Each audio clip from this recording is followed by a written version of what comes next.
Hello students, मैं मोहित राजपूत अपने YouTube channel में फिर से आपका स्वागत करता हूं। मैं आज आपको परसेंटेज पढ़ा रहा हूं और परसेंटेज में मैं जनरली 3-4 वीडियो बना के आ चुका हूं। तो कोई स्टूडेंट अगर इस चैनल पे न्यू है तो वो पिछली वाली वीडियो देखे, जिससे उसको अच्छे से समझ में आएगा। ठीक है, मैं आज आपको इनकम और एक्सपेंसेस के क्वेश्चन कराने वाला हूँ। इससे पहले मैं एक वीडियो और बना के आ चुका हूँ, बट मैं ये और कुछ क्वेश्चन ले रहा हूँ जिससे आपको ये एक्सपेंसेस इनकम के क्वेश्चन जो हैं वो क्लियर हो पाए अच्छे से। ठीक है, आइए हम स्टार्ट करते हैं। देखिए, इसने क्वेश्चन दे रखा है। देखिए, इसने इनकम दे रखा है, ओ सॉरी, क्वेश्चन दे रखा है किसी व्यक्ति की मासिक आय 13,500 थी तथा उसका व्यय 9,000 रुपये था। अगले वर्ष उसकी आय 14% बढ़ गई तथा उसका व्यय 7% बढ़ गया। उसकी बचत में कितने परसेंट की वृद्धि हुई? ठीक है, तो इसने पहले मुझे क्या क्या दे रखा है। एक तो मुझे इनकम दे रखी है। इनकम इनकम बराबर कितनी है? 13,500। कितनी है? 13,500। ठीक है, फिर इसने मुझे एक्सपेंसेस दिया है। एक्सपेंसेस दिया कितना? 9,000। कितना दिया है? 9,000। अब मैं ये चीज बता के आया हूं कि आपको कि इनकम बराबर एक्सपेंसेस प्लस सेविंग्स होता है। ठीक है, एक्सपेंसेस प्लस सेविंग्स होता है। ठीक है, तो अब ये मान के चलो कि अगर इसने इसकी कुछ इनकम रही होगी तो इसका मतलब इसने खर्चा किया है तो कुछ बचाया भी होगा। तो कुल टोटल इसने 13,500 की इनकम थी, 9,000 रुपये एक्सपेंसेस कर दिया। तो मैं ये कह सकता हूं कि सेविंग्स इसने 4,500 की करी होगी। कितने की? 4,500। कैसे? 13,500 में से 9,000 मैंने घटा दिया। 13,500 में से 9,000 मैंने घटा दिया तो 4,500 की सेविंग्स की होगी। अब देखिए, इसने बोला है अगले वर्ष उसकी आय 14% बढ़ गई। तो इनकम आय यही बढ़ी है। तो मैं ये कह रहा हूं कि 13,500 का 14% निकालेंगे हम लोग तो 2 जीरो से 2 जीरो कट जाएगी। 14,570 हासिल 7 और 42, 42 और 7 49, 4 और 14 एकम 14, 14 और 4 18। तो अगर इसका 14% निकालूंगा 13,500 का तो कितना लगेगा? 18, सॉरी 1,890। ठीक है, तो मैं इसमें जोड़ दूंगा भाई, क्योंकि बढ़ाने की बात कही गई है तो मैंने ये बढ़ा दिया है। तो यहाँ पे अगर मैं लिखूंगा तो 0, 9, 8 और 5 13 और यहाँ पे कुल टोटल हो जाएगा 15,390। कितना? 15,390। अब देखिए, उसने बोला है उसका व्यय 7% बढ़ जाता है। कितना? 7%। तो अगर मैं 9,000 का 7% निकालूंगा तो 2 जीरो से 2 जीरो, 9 7 63, जो 630 हो जाएगा। कितना हो जाएगा? 630। तो इसमें जोड़ दूं मैं तो 630 बराबर कुल टोटल कितना होगा? ये 9,630। अब देखिए, अगर यहाँ पे इसने कुल टोटल 1,890 यहाँ पे बढ़ाया तो 15,390 हो गया। और इसमें अगर 7% बढ़ाया तो ये 9,630 हो गया। तो इसका मतलब ये है कि इसकी जो सेविंग्स होगी वो भी कुछ बड़ी होगी। सेविंग्स वो भी कुछ बड़ी होगी। तो अगर मैं इसमें से 15,390 में से 9,630 घटा दूं तो कितना बचेगा? ठीक है, कितना बचेगा? तो मैं यहाँ घटा लेता हूँ इसको। 15,390 में से 9,630, 0 6 और ये 7, 14 में से 9 5, कितना बचेगा? 5,760। अब देखिए, यहाँ पे कुछ प्लस हुआ होगा क्या? कुछ प्लस हुआ होगा तभी तो ये बड़ा होगा। तो ये इससे कितना जा रहा है? ज्यादा है, 1,260 ज्यादा है। कितना? 1,260 जाता है। तो मैं कह दूंगा। और उसने पूछा है कि उसकी बचत कितने परसेंट वृद्धि हुई। पहले 4,500 थी, अब 1,260 जोड़ दी गई है, अब हो गई है 5,750। तो कुल टोटल कितनी बढ़ी है? 1,260। कितने में से? 4,500 में से। और परसेंटेज के लिए 100, क्योंकि उसने परसेंटेज में पूछी है। तो 2 जीरो से 2 जीरो कट जाएगी और 45 से 1,260 को काटूंगा तो 28 बार कट जाएगा। कितनी बार? 28 बार। मैं आशा करता हूं कि ये चीज आपको अच्छे से समझ में आई होगी। ठीक है, आइए हम नेक्स्ट क्वेश्चन पे चलते हैं।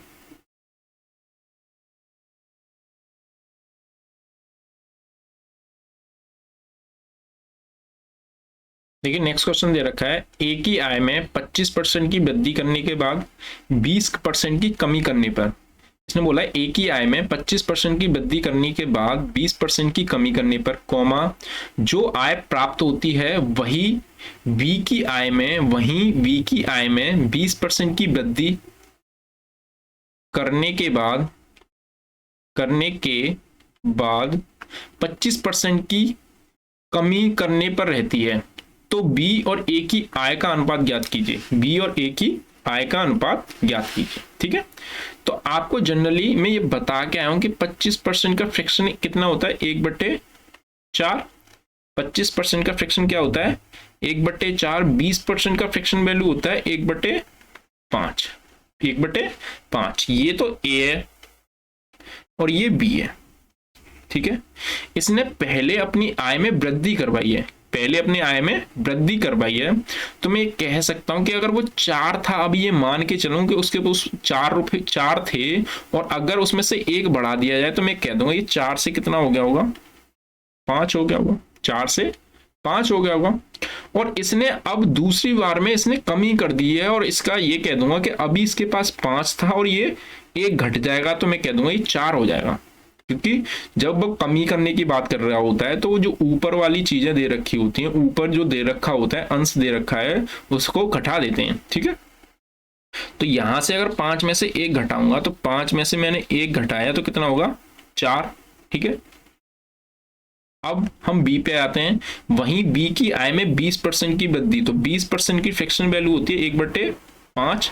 20% की फ्रैक्शन वैल्यू कितनी होती है, 1/5। वृद्धि करने की बात कही है तो मैं कह दूंगा ये 5 से 6 हो गया होगा।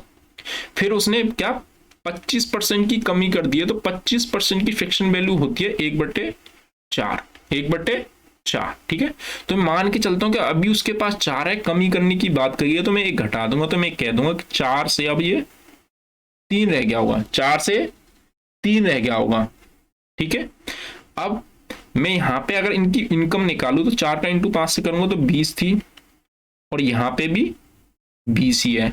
इसके में ना तो कोई कमी हुई और ना कोई चीज बढ़ी, ये प्रक्रिया करने के बाद। ठीक है, अब यहां पे देखें 5 का इंटू 4 से करूंगा तो ये 20 और यहां 18। ठीक है, इसके में कमी हुई है। ठीक है, पर उसने पूछा है तो बी और ए की आय का अनुपात क्या होगा। क्रिया करने के बाद जो भी उसने करवाया था उसके बाद हमें ये पूछा गया है कि बी और ए की आय, तो बी की आय कितनी है, यहाँ पे बी की आय 18 और ए की आय कितनी है 20। ठीक है, मैं 2 से काट दूं इसको, 2 से कटेगा ये 9 बार और 2 से कटेगा 10 बार। ठीक है, तो मैं आशा करता हूं कि ये आपको अच्छे से चीज समझ में आएगी। अब देखिए, मैं इससे पहले 2 तरीकों से ये सवाल बता के आया था, एक तो 100 मान के करवा रहा था और एक रेशियो के बेसिस पे करवा रहा था। ठीक है, तो अब मैं किसी भी क्वेश्चन में कोई भी मेथड लगा के चल सकता हूं जिससे आपको दोनों चीज क्लियर होती चले। ठीक है, आइए हम आगे चलते हैं। देखिए, उसने बोला है आर्य अपनी आय का 1/3 भाग अपनी मां को, कॉमा, शेष का 1/7 भाग अपनी बहन को, तथा शेष का 2/7 भाग अपने पिता को देता है। उसके 42,000 रुपये बच जाते हैं, उसके पास 42,000 रुपये बच जाते हैं, तो उसकी कुल आय कितनी रुपए में होगी। ठीक है, ये पूछा है। अब देखिए यहाँ पे कितना दे रखा है, उसने माँ को जब अब उसने दिया तो 1/3 भाग दिया। मैं ये मान के चलता हूं कि ये उसके पास 3 थे, अगर उसने अपनी माँ को दे दिया तो उसके पास बचा कितना, 2 बचा होगा। ठीक है, तो यहाँ मैं क्या करता हूँ, यहाँ 3 लिख लेता हूँ कुल टोटल, और यहाँ 1 दे दिया तो 2 बचा होगा। ठीक है, अब देखिए शेष का 1/7, तो 1/7 का मतलब मैं ये कह सकता हूँ कि उसके पास कुल टोटल अभी 7 बचा हुआ था, उसमें से 1 दे दिया तो मैं यहाँ कह दूंगा कि 6 बचा होगा। ठीक है, 6 बचा होगा। अब उसने शेष का 2/7 भाग दे दिया, तो मैं कह रहा हूं कि उसके पास 2 थे, सॉरी 7 था और उसने 2 दे दिया, तो ये कह देंगे 5 बचा होगा। तो 7 था और बचा कितना, 5। ठीक है, ये तो मेरी कुल टोटल इनकम रहेगी। क्योंकि जो हमेशा नीचे वाली उसको मैं कुल टोटल इनकम मान के चल रहा हूँ और उसमें से ऊपर वाले को हर बार घटा देता है, तो जो बच रहा है वो यही चीज तो है। तो मैं ये कह दूंगा ये मेरी क्या रही होगी, सेविंग्स रही होगी उसकी, हर बार उतना इसके पास बच रहा है। तो अब एक बात जान लीजिए कि अगर चीजें ऐसे करके हों, सीधी सीधी दे रखी हैं, तो हम ऐसे क्रॉस में काट लेते हैं, पर सीधे सीधे नहीं काट। तो यहाँ मैं 3 से 6 को काट देता हूँ। कितनी बार? 2 बार। अब देखिए कोई भी ऐसे क्रॉस में नहीं कट रहा होगा, क्रॉस में नहीं कट रहा होगा, ठीक है। तो अब नहीं कट रहा है तो क्या करेंगे हमने, यहाँ इंटू कर देंगे। तो 7 का इंटू 7 से करूंगा तो यहाँ कितना होगा, 49। और यहाँ 5 का इंटू 2 से करूंगा 10, और 10 का यहाँ 20, ठीक है। उसकी इनकम कुल टोटल 49 थी, उसके पास अब जो बचे हुए हैं वो 20 दे रखे हैं। बट देखिए क्वेश्चन में यहाँ उसने 42,000 दे रखा है। कितना दे रखा है? 42,000। तो मैं कह सकता हूं कि 20 की वैल्यू 42,000 है। एक की वैल्यू निकालूंगा तो 42,000 बट्टे 20। जब भी हमें एक की वैल्यू निकालनी होती है, जो यहाँ पे चीज दे रखी है उसको जस्ट नीचे ले आते हैं, ठीक है। तो यहाँ 0 से 0 कट गया, 2 से कट गया ये 21 बार। तो मैं यहां से कह दूंगा कि एक की वैल्यू 2100 आएगी। कितनी आएगी? एक की वैल्यू 2100। और अब मुझसे इनकम पूछिए कि कुल आय कितनी थी, तो इसमें अगर मैं 49 का इंटू कर दूं, क्योंकि 49 की वैल्यू चाहिए, तो मैं 49 का इंटू करूंगा तो यहां होगी 1,29,000। 1,29,000 ये इसकी आय होगी, ठीक है।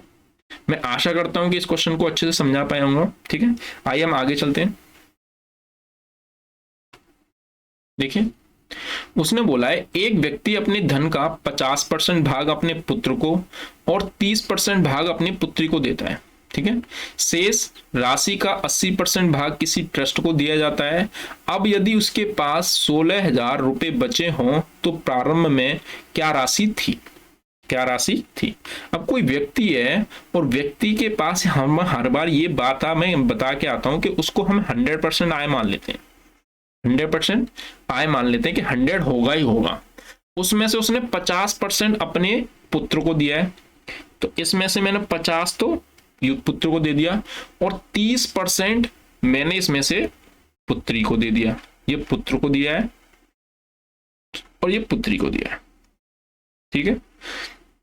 मेरे पास कुल टोटल 100 था, 50 मैंने पुत्र को दे दिया, 30 मैंने अपनी पुत्री को दे दिया। तो अगर मैं इनको जोड़ दूं तो ये कह दूंगा कि मैंने 100 में से 80 दे दिया। 100 में से 80 दे दिया।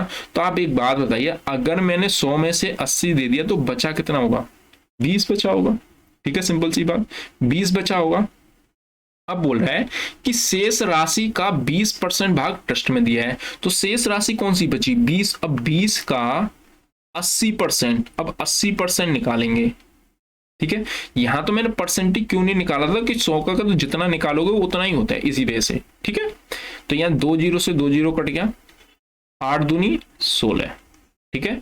तो ये मैं कह रहा हूं कि अगर मैंने 20 का 80% निकाला तो मैंने इसमें से 16 भाग किसमें दे दिया? ट्रस्ट में। ट्रस्ट में दे दिया। तो इसके पास अब बचा कितना होगा? 4 भाग बचा होगा, ठीक है। 4 बचा। अब उसने बोला है कि यदि अब उसके पास 16,000 रुपए बचे, कितने? 16,000। तो मैं कह दूंगा कि 4 की वैल्यू 16,000 दे रखी है। 4 की वैल्यू 16,000 दे रखी है। तो मैं 1 की वैल्यू निकालूंगा तो 16,000 बट्टे 4। अभी बता गया, 4 से इसको काटूंगा तो 1 की वैल्यू कितनी आ जाएगी? 4,000। 1 की वैल्यू 4,000। तो उसकी प्रारंभिक राशि पूछिए, तो प्रारंभिक राशि तो मैं 100 मान के आया हूं, तो मुझे यहाँ 1 की वैल्यू 4,000 है, तो 100 की वैल्यू निकालूंगा तो मैं ये कह दूंगा कि 4,000 में 100 से इंटू कर दूं तो कितनी होगी बेटा? 4 लाख। कितनी? 4 लाख, ठीक है। 4 लाख, ठीक है। आइए हम आगे चलते हैं नेक्स्ट क्वेश्चन पे। देखिए उसने बोला है कि एक व्यक्ति की आय 2,000 रुपए बढ़ जाती है। कितना? 2,000 रुपए बढ़ जाती है और आयकर की दर 14% से 12% हो जाती है। 14% से 12% हो जाती है, लेकिन आयकर पहले के बराबर है। इन दोनों परिस्थितियों में 20% और 30% आयकर मुफ्त है। इस व्यक्ति की वर्तमान आय क्या है? वर्तमान आय क्या है? ठीक है। तो देखिए मैं ये व्यक्ति की आय मान के चलता हूं कि ये x थी। क्या थी? x। फिर उसने बोला है कि दूसरे उसमें जब उसने टैक्स दे रहा था तो उसकी 2000 रुपये बढ़ जाती है, तो मैं यहाँ कह दूंगा कि इसकी आय x प्लस 2000 बढ़ गई होगी, 2000 बढ़ गई होगी। ठीक है, अब उसने बोला और आय की दर 14% से घटकर 14 से 12 हो जाती है। अभी इस लाइन को छोड़ दो, इस लाइन को यहाँ पे, इन दोनों परिस्थितियों में 20% और 30% आयकर मुफ्त है। तो जैसे अगर मैं किसी चीज में अगर मुफ्त करने की कोशिश करूँ तो मैं 100 मान के चलता हूँ, तो मैं कह दूंगा कि अगर इसमें से 20% फ्री है तो मैं कह दूंगा कि अब जो टैक्स लगेगा वो 80% पे लगेगा। किस पे? 80% पे। तो यहाँ पे मैं ये कह रहा हूं कि 80% एक्स का 80% पे टैक्स लगेगा। और लग कितना रहा है? पहली कंडीशन में 14%। कितना? 14%। और यहां पे कितना मुफ्त है? तो यहां पे इसका 70% मुफ्त है और इस पे टैक्स कितना लग रहा है? 12%। ठीक है, और इन दोनों परिस्थितियों में ये आय पहले के बराबर है। ठीक है, आयकर पहले के बराबर है, तो मैं कह दूंगा कि यहां से बराबर लग गया है। ये आपको कंडीशन में आशा करता हूं कि अच्छे से समझ पाए होंगे। ठीक है, आइए हम काट के देखते हैं। यहां ये 0 से 0 काट लेते हैं और ये परसेंटेज से ये परसेंटेज, ये परसेंटेज और ये परसेंटेज काट लेते हैं। ठीक है, और यहां से ये कट गया इससे 2 बार। ठीक है, और 2 से कट गया ये 6 बार। ठीक है, और तो कुछ कट रहा नहीं है, और भी कट रहा नहीं है। ठीक है, अब यहाँ पे लिखूंगा तो यहाँ पे कितना होगा? 8x बराबर 6 का इंटू से करूंगा तो 6x प्लस 12,000। ठीक है, 12,000। अब अगर मैं x की वैल्यू निकालूंगा तो 6 को इधर लेके चले आऊंगा तो 8x माइनस 6x बराबर 12,000। और यहां से बचेंगे 2x बराबर 12,000। तो x की वैल्यू कितनी आ गई? 6,000, क्योंकि 2 से इसको काट दूंगा मैं तो कितनी बार कटेगा? 6,000 बार। ठीक है, तो ये तो उसकी पहली आ गई, प्रारंभिक आय आ गई, पर उसने अपनी वर्तमान पूछी तो मैं इसमें क्या 2,000 जोड़ दूं? 2,000 जोड़ दूं तो कितना होगा? 8,000 थी। कितनी? 8,000। इसमें ऑप्शन नहीं देकर रखा तो मैं इसको काट के कर लेता हूं। इसका कितना? 8,000। ठीक है, मैं आशा करता हूं कि इस चीज को आप अच्छे से समझ पाए होंगे। आइए हम आगे चलते हैं। देखिए, उसने बोला है एक व्यक्ति की आय 1800 बढ़ जाती है और उसका आयकर 18% से 15% घट जाती है। 18% से 15% घट जाती है। इन दोनों स्थितियों में 30% आयकर मुफ्त होता है, तो प्रारंभिक आय कितनी थी? ये पहले ही जैसा सवाल है। ठीक है, वही कंडीशन बनेगी, तो मैं यहां से कह दूंगा कि इसका मैं आय मान लेता हूं x है और ये बढ़ जाती है दूसरी कंडीशन में, तो ये कितनी होगी? x plus 1800। ठीक है, इसने बोला है कि इसकी 30% आय मुफ्त है, तो मैं कह दूंगा आयकर मुफ्त है, तो मैं कह दूंगा कि इसका 70% पर आयकर लग रहा होगा। तो x का 70% निकाल लूं और इसका भी x प्लस 1800 का भी 70% निकलेगा। ठीक है, अब कितना लग रहा है मेरा आयकर? 1800 और दूसरी कंडीशन में लग रहा है 1500, वो 15%, सॉरी 18% और 15%, और दोनों में ये बराबर है फुल टोटल। ठीक है, दोनों में ये बराबर है। तो देखो 70% है तो 70% डायरेक्टली कट जाएगा। अगर मैं इन दोनों को काटना चाहूँ, मैं अभी बता के आऊँ कि दोनों अगर बराबर हो, उन दोनों में परिस्थितियों में एक चीज दूसरे से कट रही है तो काट देते हैं, या फिर एक ही अंक से दोनों चीज कट रही है तो काट देते हैं। तो यहाँ मैं अगर 3 से काटू तो 3 से कट गया 6 बार और 3 से कट गया 5 बार।